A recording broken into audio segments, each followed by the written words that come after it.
You are here now, in the warmth of your bed, breathing slowly. Each breath a tide, gentle and dependable, like the slow turning of planets you have never seen. Around you, the world softens, time loosens. Your body begins to listen in the quiet between moments, and somewhere far away beyond thought, beyond stars, something begins again. Before anything had a name, before stars were born or atoms danced, there was a silence. Not the kind you hear in a room with no sound, but a deeper stillness, waiting. You drift there now, not with your body, but with your mind. You float in a darkness not frightening, but full of what could be. A darkness thick with potential. Imagine. There is no here yet, no you, only a speck of possibility. Impossibly hot, impossibly small. It contains everything.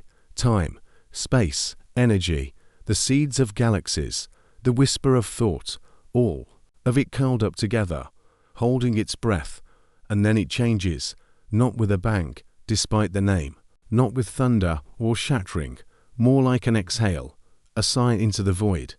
This is the birth of the universe, the moment the quiet ends and the great unfolding begins. Space stretches. Time begins to tick. What was once smaller than a grain of sand expands in all directions, faster than light. You ride this unfolding not as a passenger, but as a part of it.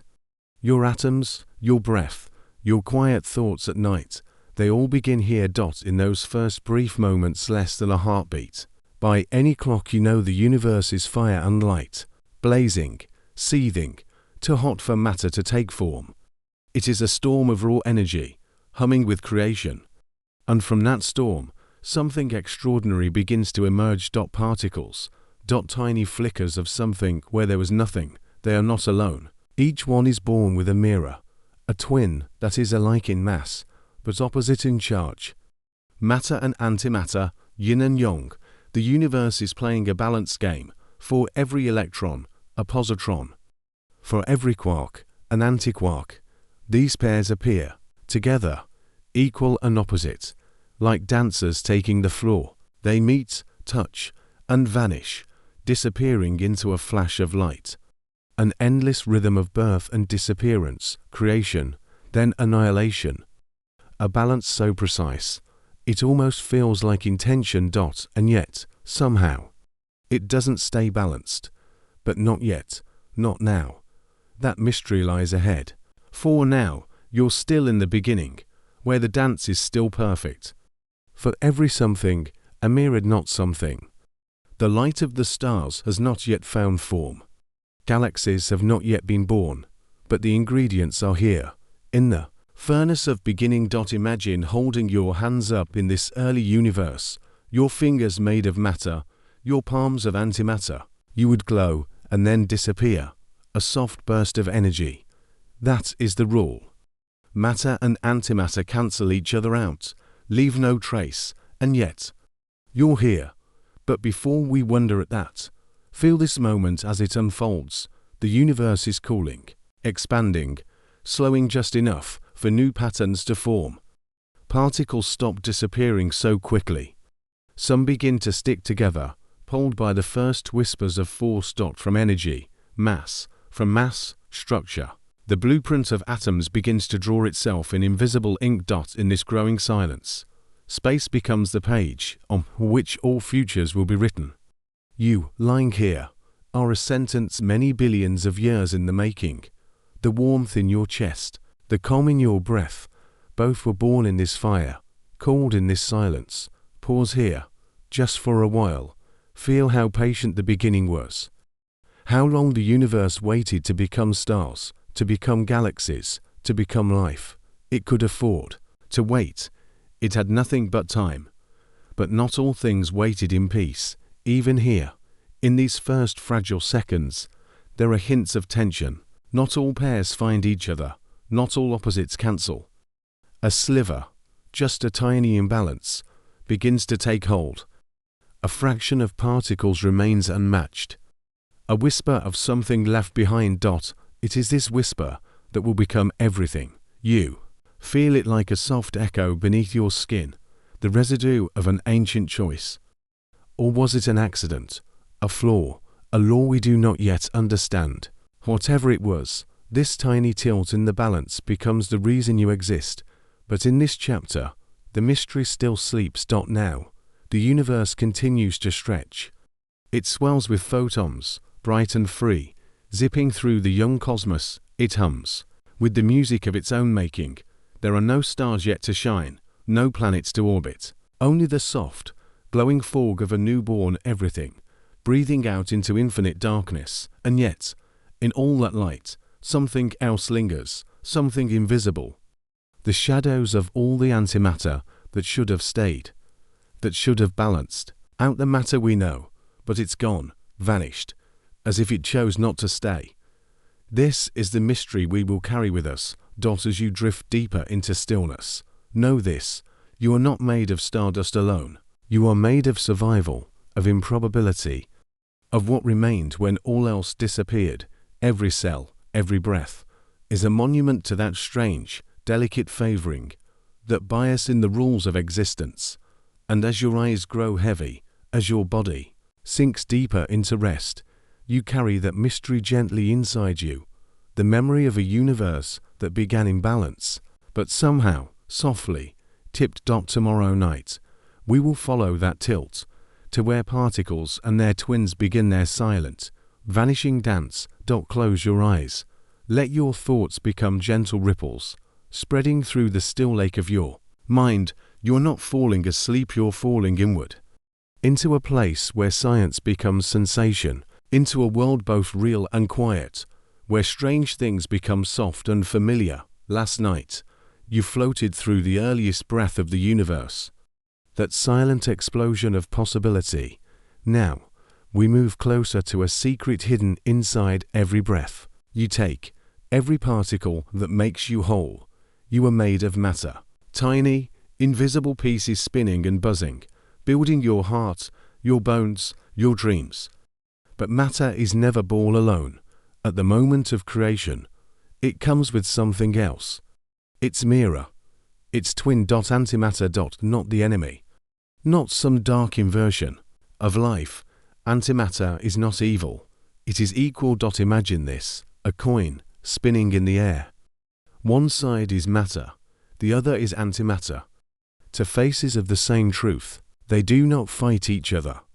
They complete each other. They are symmetrical, like a reflection in still water. The moment one appears, so does the other. In the first seconds of the universe, particles burst into being in pairs, a proton and its mirror, the antiproton, an electron, and the positron, its twin. The positron is just like the electron.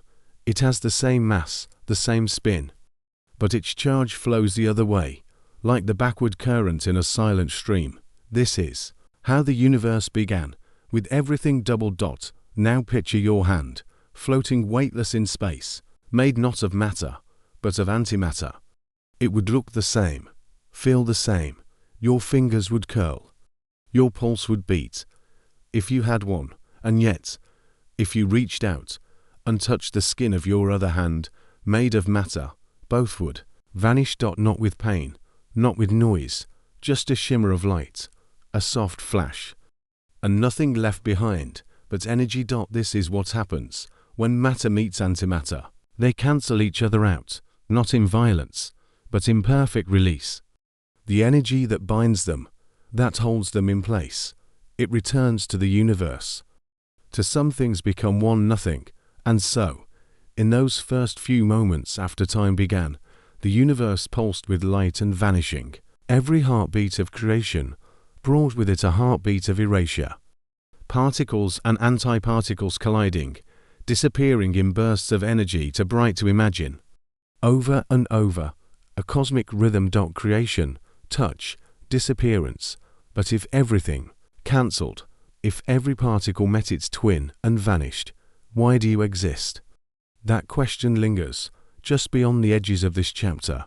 For now, we rest in the mystery. We explore the twins themselves. In the world you know, this warm world with trees, oceans, and you, antimatter is rare, precious. It does not last long. because the moment it finds matter, it's gone. Even a single atom of antimatter drifting into ordinary air would vanish in a blink, like a snowflake landing in fire. And yet, scientists have seen it, made it, caught it in traps built with magnetic hands. They hold it for moments, tiny fractions of time. They study it like one might study a ghost, not with fear, but with awe. What they see is not darkness, but balance. Antimatter is not unknown.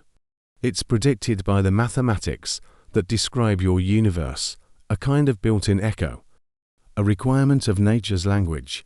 In the 1920s, a young physicist named Paul Dirac dreamed it into form. He was looking for equations that could describe the electron, that tiny swirl of negative charge that floats around every atom. But the math wouldn't balance. Not unless there was another solution, a mirror solution. And so, from the chalk, dust of thought, the positron appeared, first in the mind, then in the world. Just a few years later, it was found in cosmic rays, particles from space that crash into our sky. It was real. There, in the fabric of everything, the mirror was waiting. Not hidden, just unseen. Now, when you rest your head, know that your dreams are written in particles born with shadows.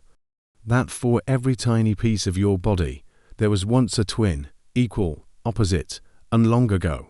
Most of those twins disappeared, but not all. A sliver of matter remained, a flicker of imbalance, and from that tiny favoring, all things grew, stars, oceans. You, tonight, though, you stay with the symmetry. You lie beside the twins. You imagine a world where both sides survived. A universe of mirror matter, floating, parallel to your own. It would look much the same. Stars would burn. Planets would turn, but they would be built of the other kind, the negative version, the reverse self. If you were to reach into that mirror universe, you would vanish. Just like those early pairs, but if you could look without touching, if you could watch gently through the glass, you would see people made of positrons and antiprotons, walking, laughing, sleeping, just like you. Perhaps they, too, wonder about you. And so you lie here, between the two. Matter and antimatter, self and shadow, a universe built on a vanishing act. On symmetry, broken softly. As the edges of sleep begin to take hold, your mind hums with gentle contradiction, that something can be real, and yet not remain. That opposites can exist not to destroy, but to complete. The dance of matter and antimatter is not a war. It is a waltz, a meeting, a return, and yet the dance ended strangely. The room you're in, the body you live within, the stars above, all made of matter. Where, then, is the other half of the dance? The antimatter half. It should be here. It was here. But now it's gone. You drift on that question, slow and weightless. What tipped the scale? What tiny moment changed the balance of everything? Why are you here at all, when the universe was built to cancel itself out? That answer, or part of it, may lie ahead, in the strange tilt of the early cosmos, where symmetry bent, just slightly, and matter quietly remained. You lie still, wrapped in warmth. Your body drifts, but your thoughts begin again. They do not race, they wander, slowly, gently, like smoke curling in the air. You are floating now through a question older than stars, a question your very existence dares to ask. Why are you here? The universe, as far as we understand it, should have erased itself long ago, at the very beginning. Like a match struck and instantly blown out, a flash, a shimmer, then nothing. But that's not what happened. You are here. The air is here, the ground beneath you, the sky above, the soft pulse of life. It all remains. But by the rules of balance, it should not. Let your thoughts reach back to the beginning again. That first flicker, when matter and antimatter appeared in pairs, equal, opposite, designed, it seems, to undo each other. Each particle, when it met its twin, vanished in a soft breath of light, billions upon billions of them. Created, met, disappeared, over and over again. The early universe shimmered with their passing, and yet, for every billion pairs that cancelled each other out, there was, somehow, one extra particle left behind. One lonely survivor, just one extra matter particle for every billion annihilations, a tiny difference. A quiet, cosmic asymmetry, but it was enough. It was everything, from those few stray particles, just a grain of sand against a mountain of vanishing. The entire visible universe was born. Stars, planets, oceans, trees. This imbalance is called baryon asymmetry. Baryon for the heavy particles that make up atoms, and asymmetry for the fact that one kind outlived the other. But giving it a name does not explain it. We still don't know why it happened. Only that it did. That mystery rests in your bones, like starlight turned solid. You are the result of a mistake. Or maybe a secret rule we don't yet understand. A hidden preference the universe had, a tiny lean toward matter, just barely enough to prevent itself from blinking out of existence. You might think of the universe as fair, impartial, balanced. But here, something broke that balance, or bent it, or bent us. Scientists have searched for clues in the tiniest places. In particle colliders, they recreate the early universe just for an instant. They watch matter and antimatter emerge, like bubbles in a boiling pot. They count, they measure, they listen, closely, to the silence between collisions, and still, the scales remain confusing. What if, they wonder, the rules themselves favor matter? What if the laws of physics, the ones that whisper particles into being, carry a bias? This brings us to CP violation, a gentle phrase for a strange idea. In theory, the universe should look the same if you flipped it like a mirror. That's the P for parity, and swapped matter for antimatter. That's the C for charge. But in reality, sometimes it doesn't. In rare cases, particles and their antiparticles behave just slightly differently. A tiny flicker of unfairness. This violation was first seen in the 1960s in a strange kind of particle called the kaon. It lives only for a moment, and then changes, decays, into something else. But it doesn't decay the same way as its mirror twin, just slightly, differently. It's a subtle rebellion. A soft breaking of the rules, and perhaps that's what saved us. Because if matter and antimatter had truly behaved the same, then you would not be here. You would not be breathing. You would not be dreaming. You are here because something wasn't equal. A rule didn't hold. A symmetry was broken. And in that crack in the laws of nature, the seeds of everything were sown. So as you lie here now, eyes heavy and heart quiet, think of that. How delicate the path was that led to you. How the universe leaned, ever so slightly, toward presence instead of absence. Toward being, instead of nothing. Somewhere in those first few seconds, the cosmic scale tipped, just a whisper. Just enough. But not everyone agrees on how, or why. Some theories suggest that the imbalance came from interactions between particles we have not yet found. Hidden symmetries, deeper layers of the universe. Particles that once existed and now are gone, leaving only their fingerprints behind. Others wonder if the Big Bang itself was lopsided. That maybe the explosion of everything carried a twist, a spin, a slant that broke the mirror before it was even formed. And still others imagine that antimatter did not vanish, but went somewhere else. That idea, a separate antimatter universe, is not impossible. Maybe, on the far side of the cosmos, beyond what we can see, matter is scarce and antimatter thrives. Maybe two universes were born, ours and its twin, both expanding, both dreaming, unaware of each other's breath, and maybe, someday, we will touch the edge of that other side.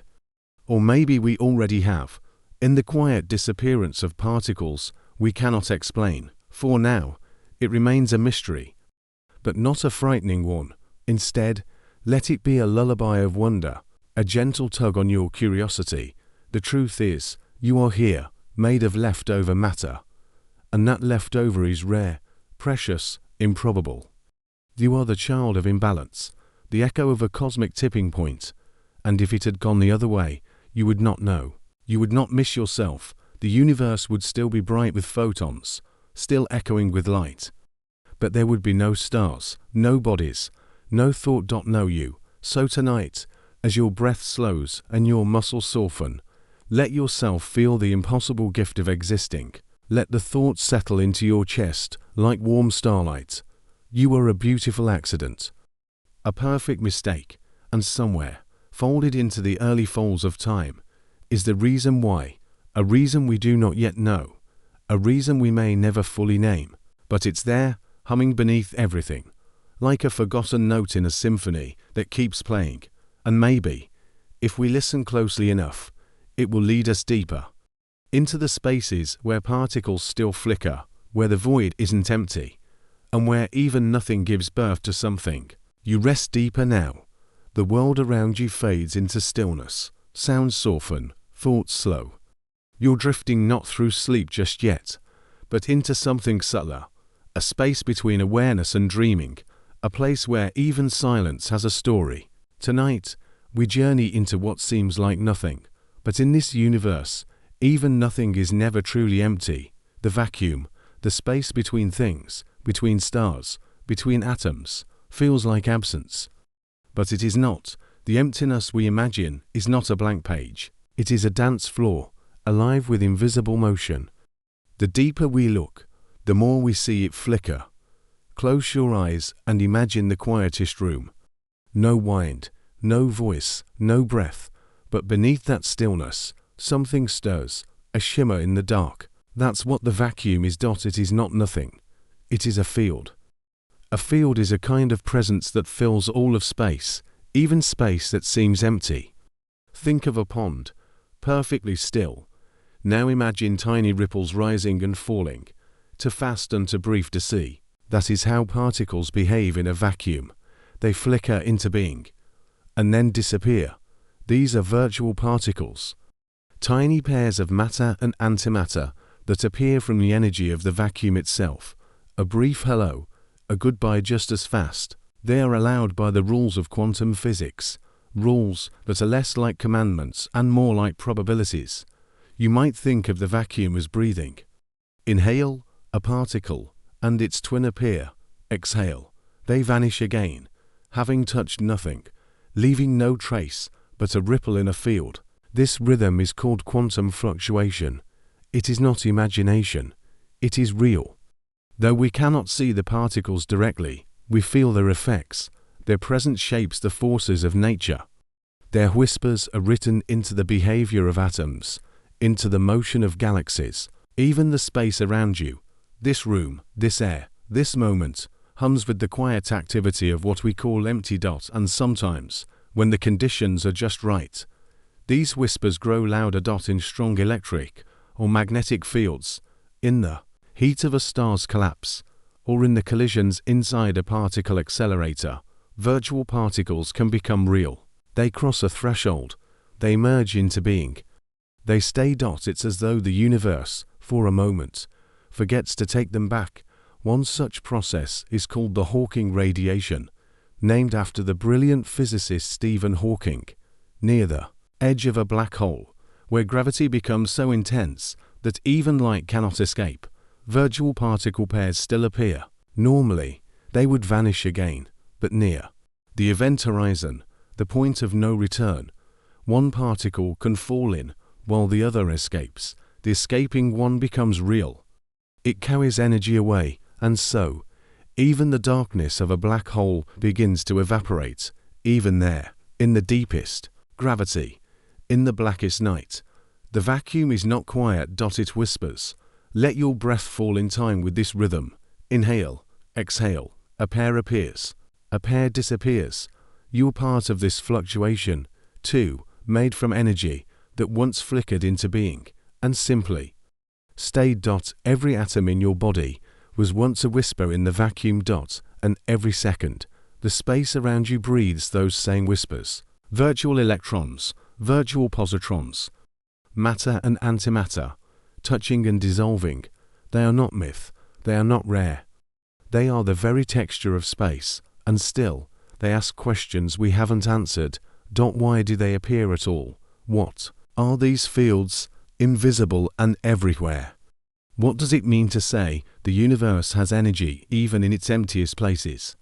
One theory, strange and haunting, is that this vacuum energy may be responsible for the expansion of the universe, a gentle pressure, pushing galaxies apart, a force with no direction, no origin, only presence. We call it dark energy, but no one fully understands it.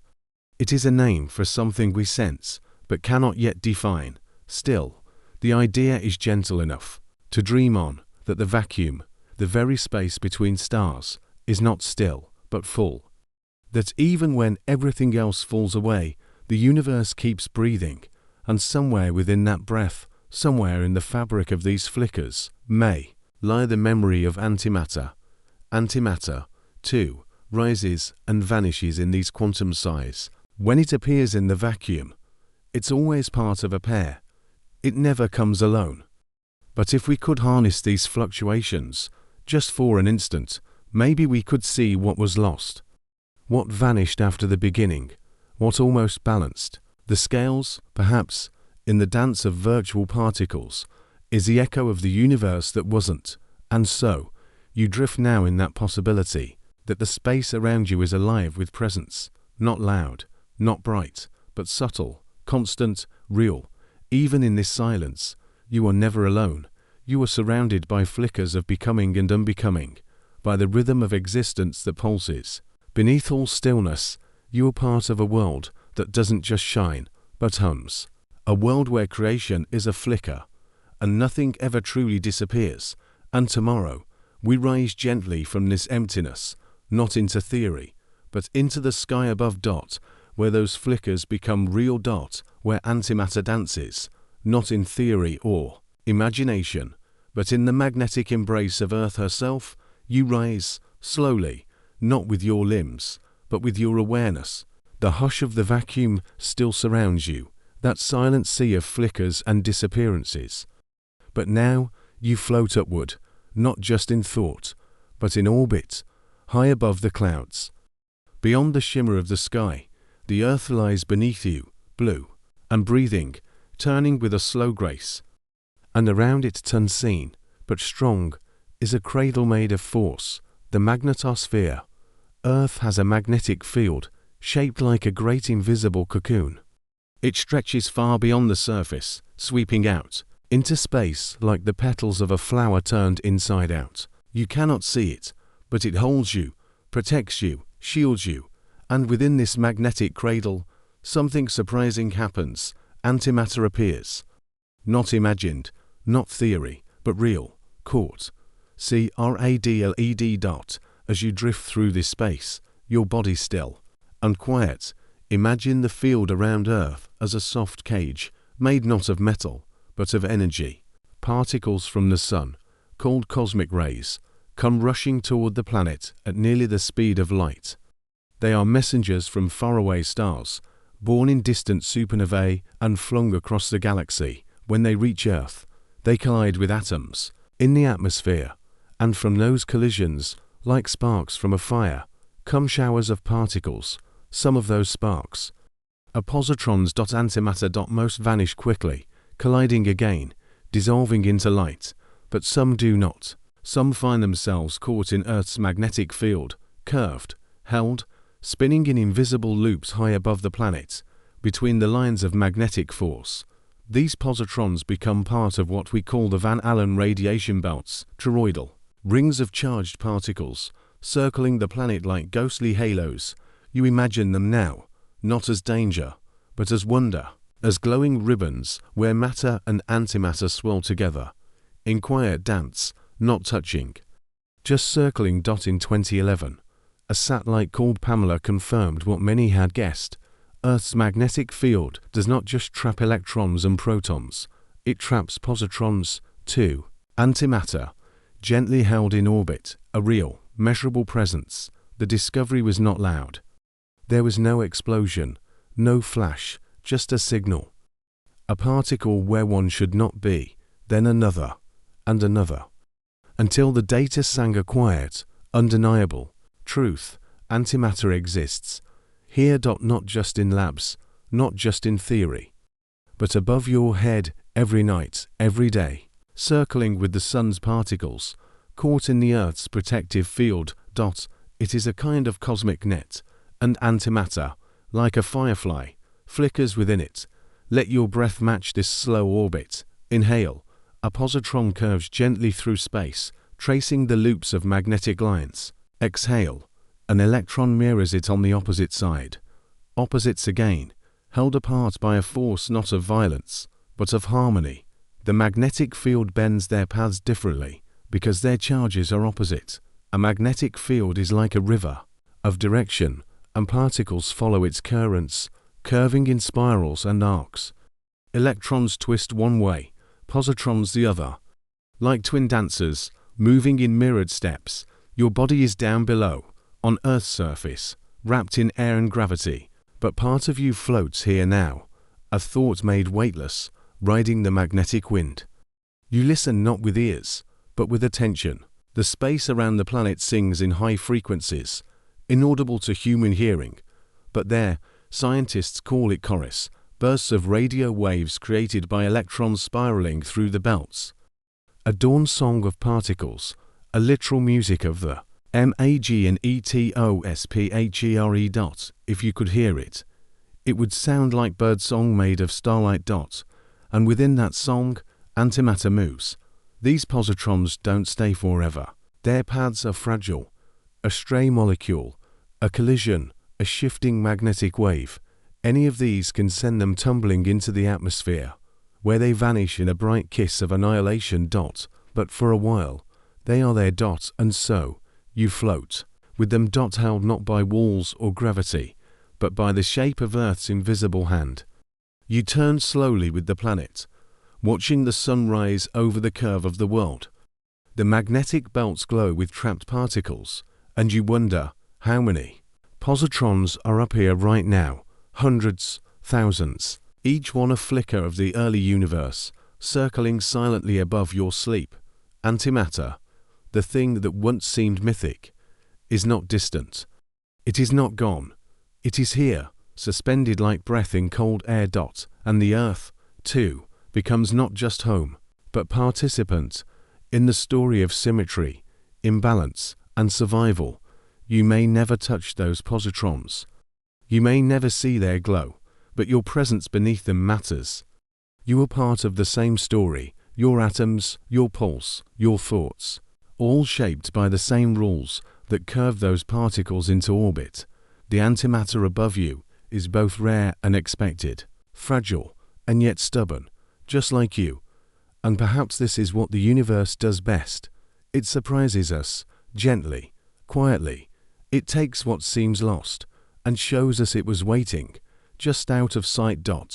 And as you rest, lulled by the slow, circular drift of thought, you carry this truth.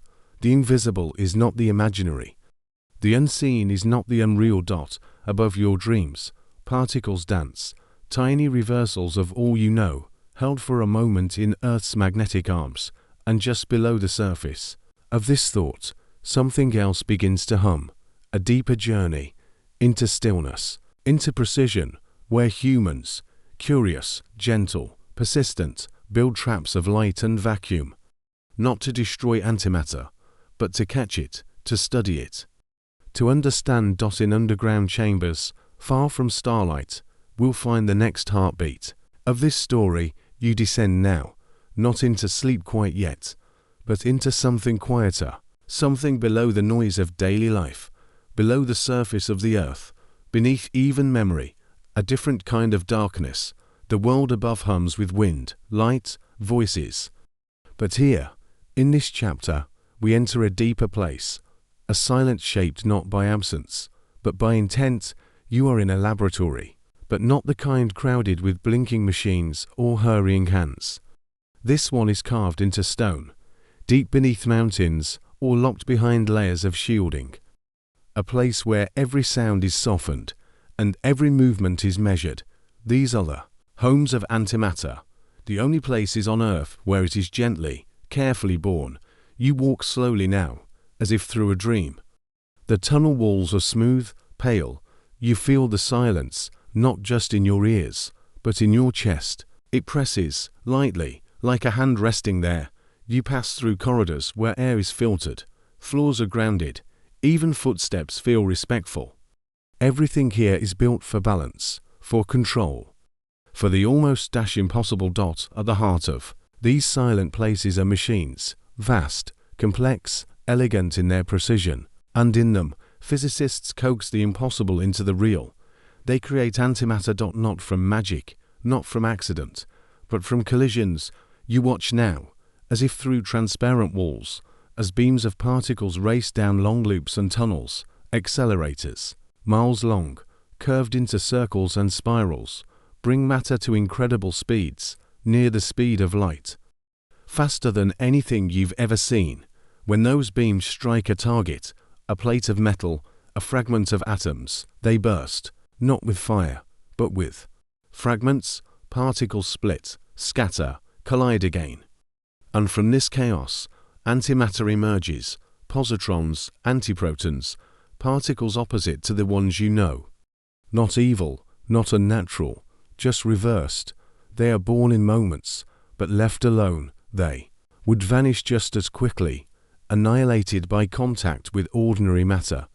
Even a single air molecule could end them. So, they are caught, not in cages, but in traps made of magnetic fields. These are called penning traps and pull traps, devices that use precise configurations of electric and magnetic forces to hold particles in place. The scientists do not touch the antimatter. They do not contain it in glass or steel. They guide it, like air currents guide a feather. This is not brute force. This is choreography. Inside these traps, antiprotons can float, held in a vacuum, lie all empty in deep space. The space inside is called hushed, shielded from every stray touch. Lasers adjust the energy of particles with precision so fine it's like tuning the breath of a star. And when they succeed, when they bring an antiproton and a positron together in just the right way, they form an atom of antihydrogen. Mirror of the simplest atom in your body. You are watching, now, as it happens, not with your eyes, but with your presence. An antimatter atom flickers into being, a positron orbiting an antiproton. It exists for a few seconds, maybe a minute, and then, if touched, if jarred, if released, it disappears. But in that moment, it is real. We have held it, studied it, asked it questions. Scientists at places like CER in the European Laboratory for Particle Physics work not just to create antimatter, but to understand it, to see if its rules differ from the matter we know. Does antihydrogen fall the same way in gravity? Does it absorb and emit light in the same patterns? Is the symmetry truly perfect, or just almost? These are not just questions of science, they are questions of origin, of fate, of why you are here. You float through one of these laboratories now, unseen, past quiet control rooms where people sit in thoughtful stillness, eyes on screens, hands on dials. The mood is not frantic, it is reverent. They are not forcing the universe to reveal itself. They are listening. Each particle they create is a sentence in a language still being learned. In the cold, sealed heart of the lab, a single antihydrogen atom spins, and your breath joins its rhythm. Inhale, the atom forms. Exhale, it drifts. Inhale, a question. Exhale, a whisper of light. This is what science looks like, sometimes. Not explosions, not dramatic breakthroughs, but long silences, patience, repetition, waiting for a pattern to emerge, waiting for the universe to speak softly enough that we can finally hear. You pass a row of instruments now, measuring the spectrum of antimatter's light, comparing it to ordinary hydrogen, looking for any difference, however small. So far, they match, almost perfectly. But almost matters, because somewhere, in that almost, may lie the reason the universe did not vanish after it began. Somewhere in the slight difference, if it exists, could be the tilt that saved us. That's why these experiments are done underground. Why they are shielded from cosmic rays, from vibration, from every unwanted particle. Because the thing they're looking for is so small, so delicate, it could be missed in any noise. You pause before one chamber, where a trap of light holds a single antimatter atom. Cameras don't record it. No flash bulbs, no cheers, just a hum, a data point, a line on a graph, but it is real, for you, lying quietly now in bed. It may seem distant, all these tunnels, these machines, these cold miracles, but they are part of your story, because in understanding antimatter, we understand the conditions that led to you, and the people in those labs are not just scientists. They are dreamers in white coats, builders of silence, keepers of tiny truths, and, one day, they may find what broke the symmetry. They may discover why one more proton than antiproton remained, why there is something instead of nothing, why you exist, but for now, they keep watch. They create a few atoms of antimatter at a time. They hold them, like stardust in a jar of light. And in those moments, the universe becomes a little clearer, not louder, just quieter. You drift upward again now, leaving the tunnels behind. You carry with you the image of one antimatter atom, suspended, spinning, waiting, a breath held by the universe. A soft defiance of disappearance dot and the head. A different kind of silence begins to call, not in machines or tunnels, but in the deep reaches of the cosmos, where light bends, where symmetry stretches, where time slows near gravity's edge. You are still here, a soft breath, a steady heartbeat, a thought floating in the dark dot, and with every breath, you carry the answer to a mystery we are only beginning to ask. Why does anything exist at all? The math once said it shouldn't. That for every particle, there should have been its opposite. That matter and antimatter, born together in equal amounts, should have collided, vanished, dissolved into pure light, and nothing more. And yet, you are here, your hands, your breath, the quiet weight of your body sinking deeper into stillness. All of this exists because of a break in the mirror, a tiny imbalance, an almost nothing that became everything. You lie cradled in that floor, a universe born not from perfection, but from the beauty of asymmetry. Let your breath settle into that rhythm. Inhale, the moment the universe began. Exhale, the first collisions. Inhale, symmetry.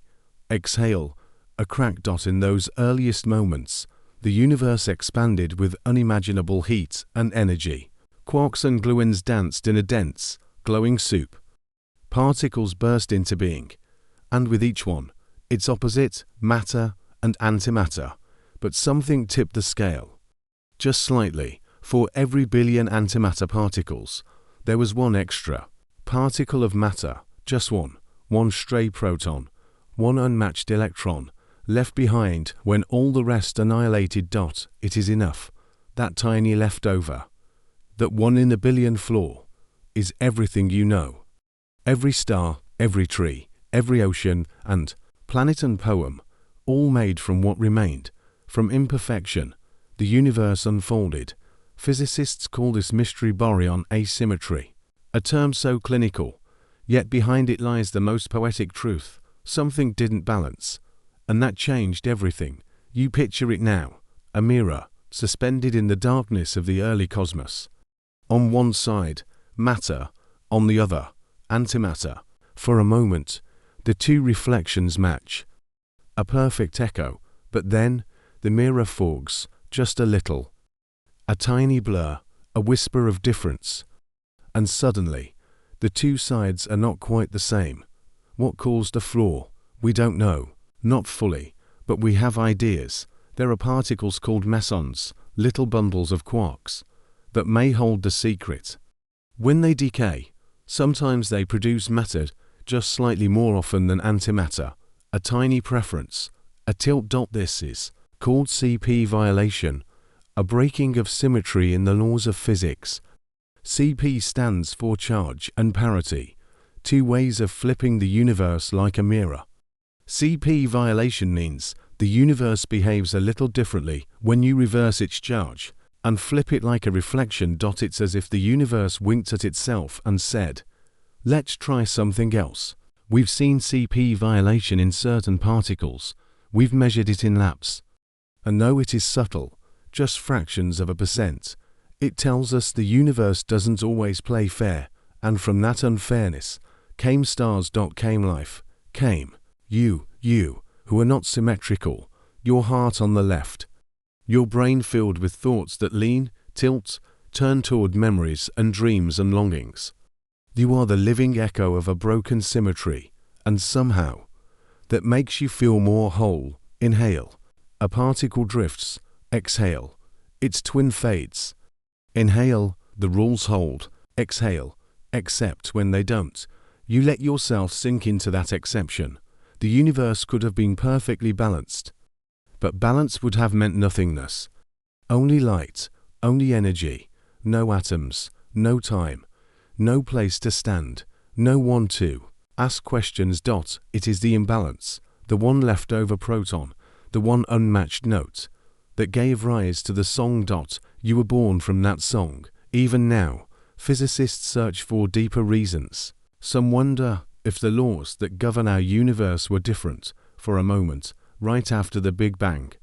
If new particles we haven't yet seen, like leptogenesis particles or heavy neutrinos, tip the scale before vanishing again. These are more than theories. They are attempts to understand not just how we are here, but why anything stayed.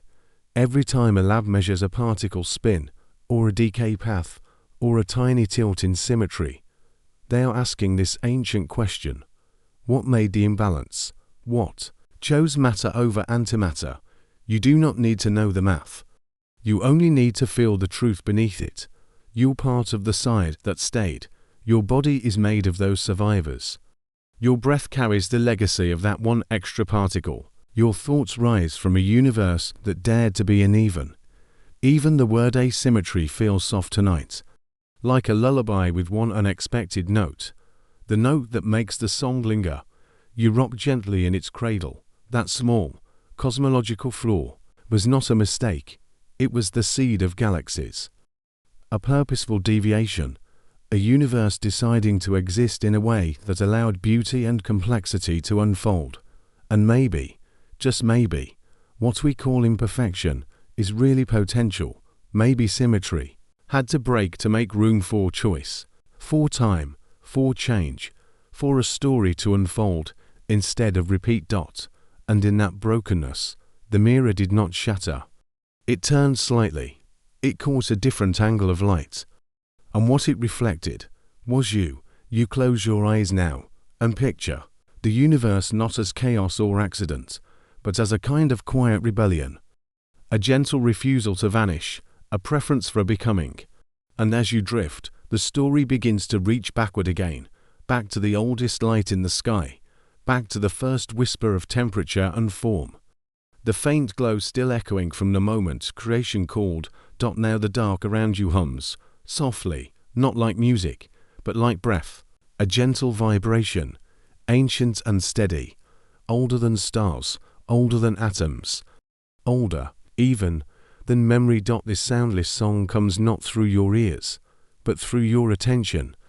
And as you let yourself drift toward it, you begin to feel time unspool. You are moving backward now, not quickly, not jarringly, just sliding gently, past the present, past the birth of the earth, past the swirl of galaxies forming like inking water. Back to the moment the universe first called enough to speak. It does not speak with words, it speaks with light, the cosmic microwave background, a name too cold, too technical, for what it truly is, a whisper from the beginning.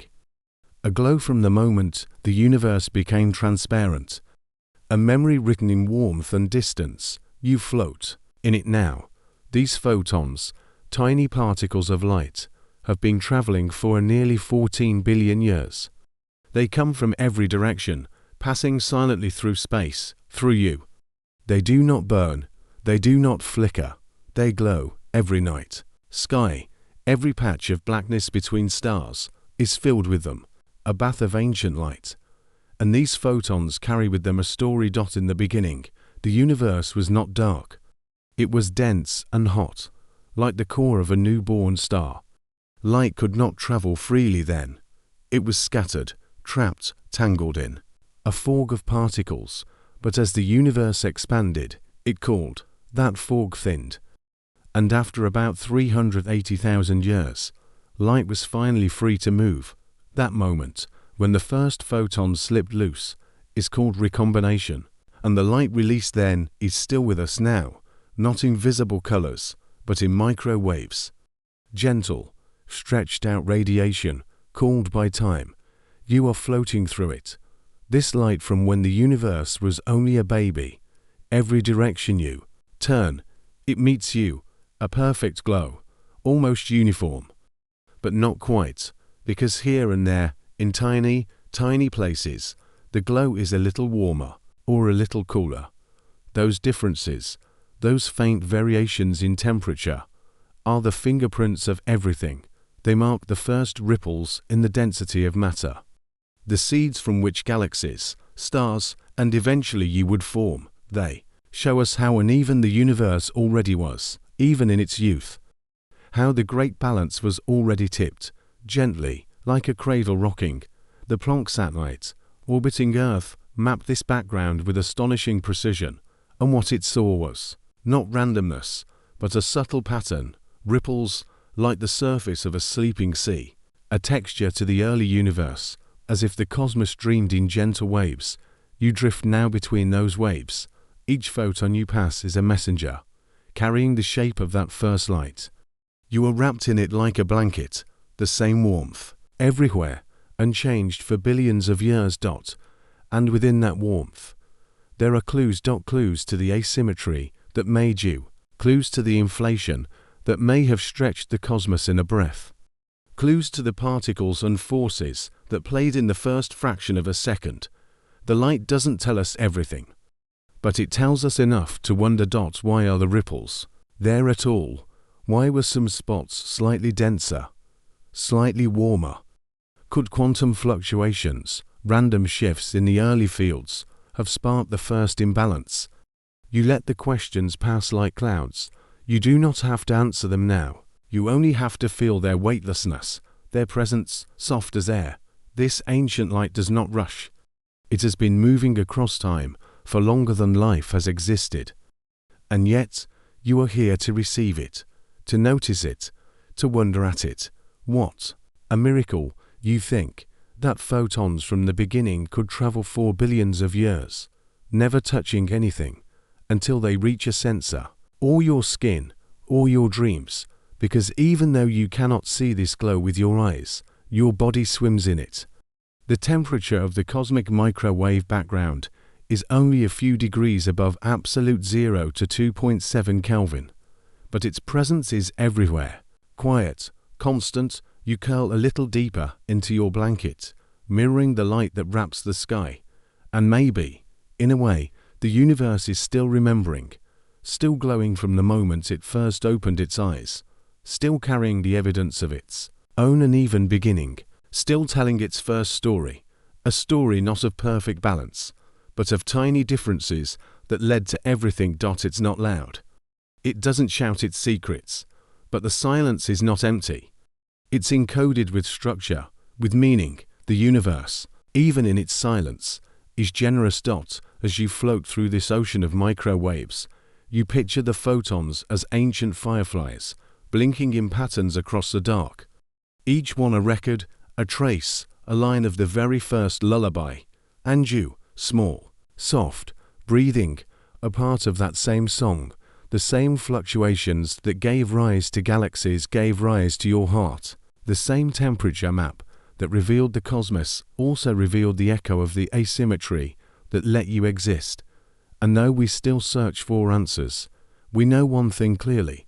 Without those tiny variations in the microwave background, there would be no stars, no planets, no people. No you.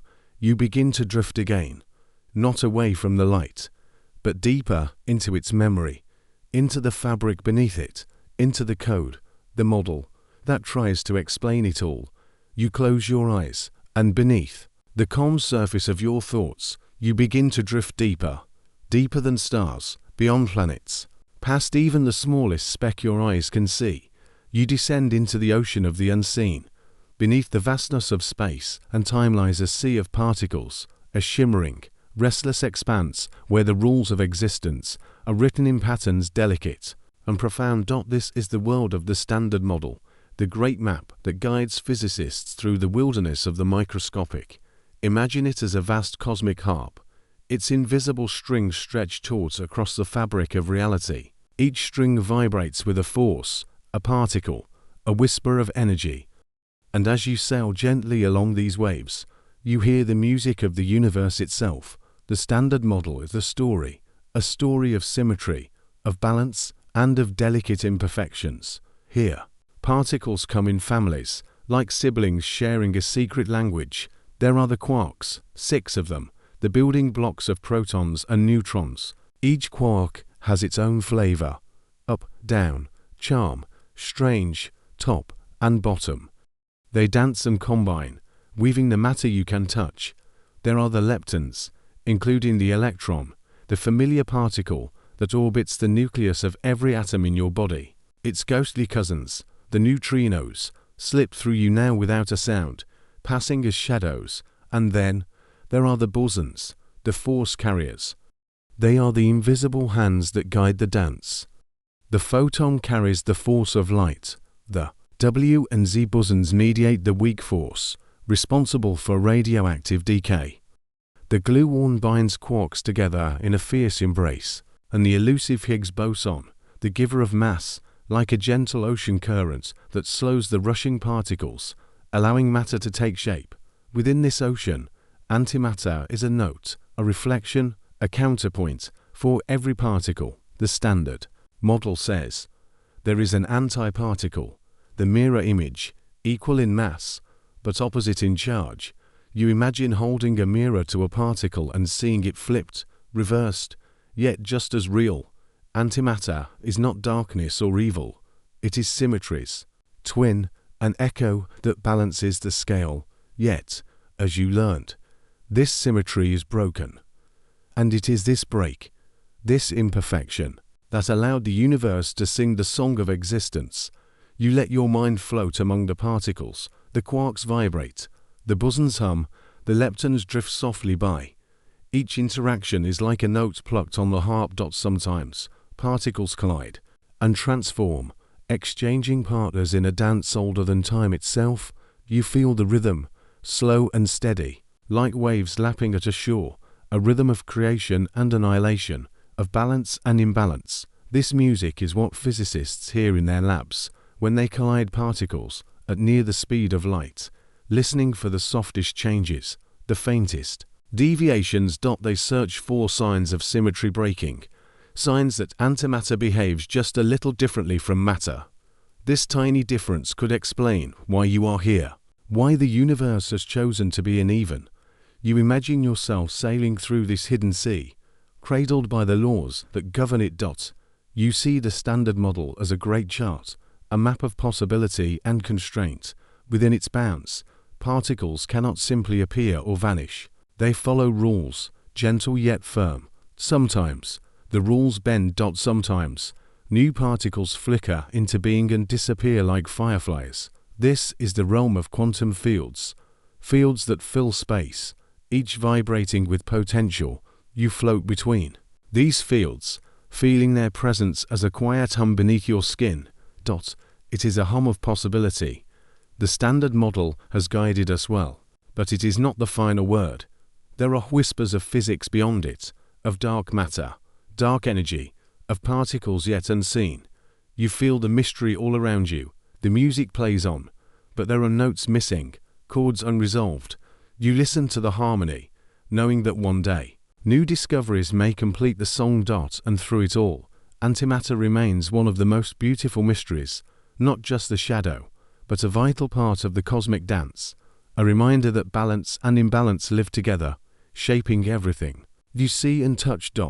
As you sail gently back toward the surface, You carry with you the sense of the hidden sea, deep, vast, alive, and you know that somewhere in its depths lies the answer to the question that has followed you through this journey.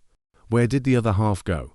You were floating now in the vast dark ocean of space, the silent depths where light and shadow dance in endless patterns. Around you swirl countless galaxies, islands of stars spinning slowly, gracefully, like leaves caught in a gentle cosmic current. And somewhere in this immense sea, you wonder about something missing, the missing half. Antimatter. You remember that for every particle that makes up your body, for every atom that fills the air and earth, there should be a matching antiparticle, a twin, a reflection, a mirror. Yet, as you drift through the galaxies, you feel the absence. Antimatter is rare, almost ghostly, in this universe. If it were here in equal parts, stars made of antimatter would blaze. Collisions between matter and antimatter would light up the sky with bursts of gamma rays. But the skies are quiet. You drift past the glowing spiral arms of galaxies, watching the light pulse gently through the darkness. You imagine what it would be like if antimatter were here, if entire stars, planets, even galaxies made of antimatter spun alongside matter. Would they look the same? Would they feel the same? Would they shine with a reverse glow or a subtle shadow? Scientists search for these signs, using telescopes and detectors tuned to the highest energies, hoping to catch a flicker of annihilation, the telltale flash when matter and antimatter meet and vanish. But so far, the universe keeps its secret. You drift further still, through clouds of interstellar dust and gas, drifting silently past clusters of stars. Maybe, you think, antimatter hides in places we cannot yet see. In the dark corners of the cosmos, beyond the reach of our eyes. Maybe in the void between galaxies, where gravity weakens and light grows thin. Or maybe, even deeper, antimatter has faded into silence, became the quiet between the stars, the spaces where nothing glows or pulses, a cosmic whisper, present but unseen. You think about the possibility that antimatter and matter once filled the universe equally. That long ago, in the first moments after the Big Bang, they danced together in perfect symmetry. But somewhere in that dance, a step faltered, a subtle difference tipped the balance. Matter gained the edge, and so, the antimatter vanished, annihilating with matter, leaving only a tiny excess of matter behind. This tiny excess is you. You are the trace of that imbalance. You are the echo of that step, floating here, surrounded by stars that shine because matter endured. You feel both the beauty and the mystery of that loss. You imagine the vast emptiness between galaxies, not as empty at all, but as a quiet space filled with questions, questions you carry softly in your mind. What if antimatter does exist in hidden pockets? What if it is waiting, just out of sight? Or, what if it transformed into something else, something we have yet to understand? As you drift, you realize the search for antimatter is also a search for balance, for understanding how the universe chose one side of the mirror over the other. You listen to the silence between stars, hearing it as more than absence. It is a space pregnant with possibility. You imagine your journey continuing beyond what eyes can see, beyond telescopes and experiments, into realms where matter and antimatter might once again meet, and perhaps dance once more. You rest gently in this thought, allowing the quiet mystery to settle softly around you, because even in the vast silence, there is a story unfolding, one that whispers of origins, choices, and the delicate threads that weave the cosmos. And as your thoughts drift deeper into the quiet dark, you feel the pull of the next question, the dream of understanding antimatter, not as something lost, but as something waiting in the future. You drift in a quiet space between what is known and what might be. Here, in the gentle fold of time, your thoughts stretch forward and backward, floating softly like smoke.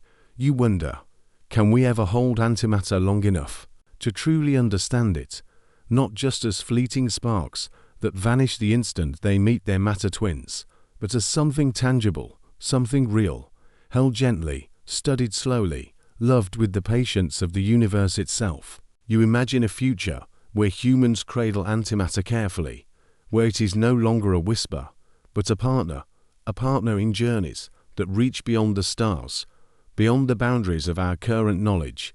Could antimatter fuel ships that glide through the galaxy, riding waves of energy that ordinary matter cannot produce?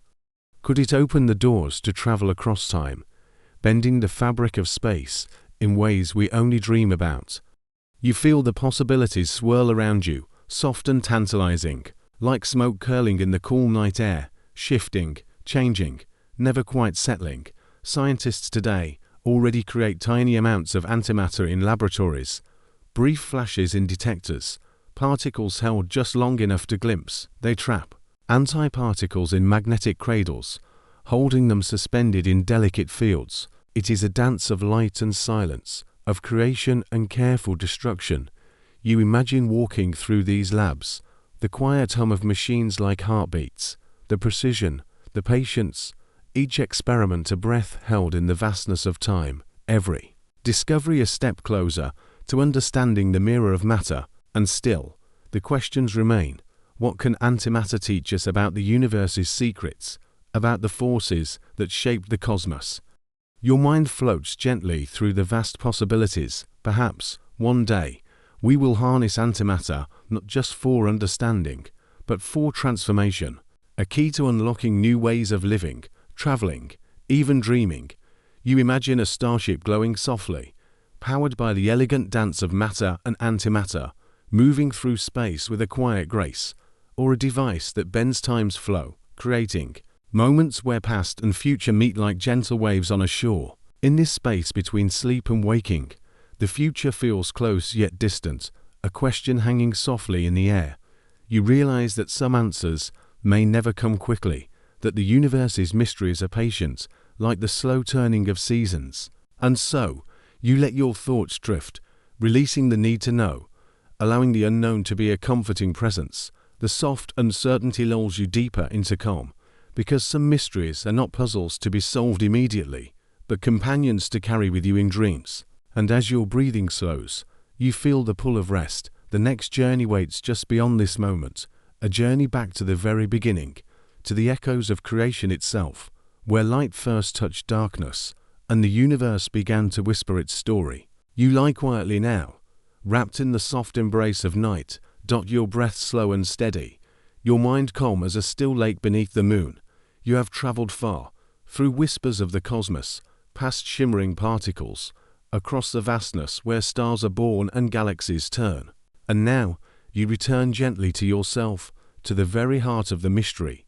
You are made of matter, of the tiny building blocks that survived a universe that could have been perfectly balanced, perfectly empty. In the beginning, there were equal parts matter and antimatter, two mirrors facing each other, reflecting light and shadow endlessly.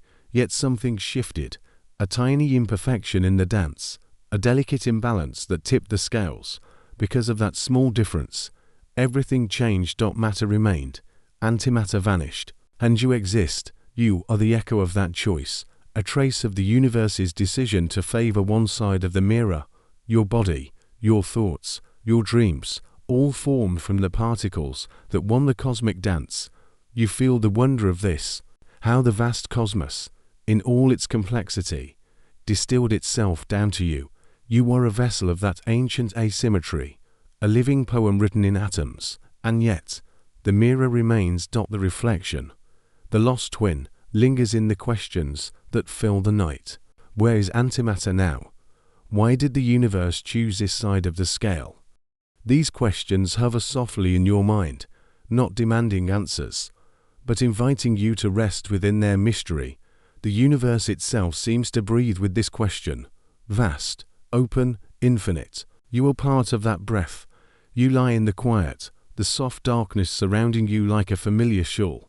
The stars outside twinkle gently, like distant eyes watching over you. In your dreams, perhaps the mirror shifts, perhaps the reflection tilts just slightly. Perhaps balance is not final, but a dance, a continual unfolding. And within that dance, you find peace, because some questions are not puzzles to solve, but stories to carry. Stories that connect you to everything, the past and future, the known and unknown. You drift deeper into sleep, cradled by the cosmos. You are the universe, and the universe is you, a beautiful imperfection, a glowing spark in the endless night. And as you rest, the mirror turns once more, just slightly,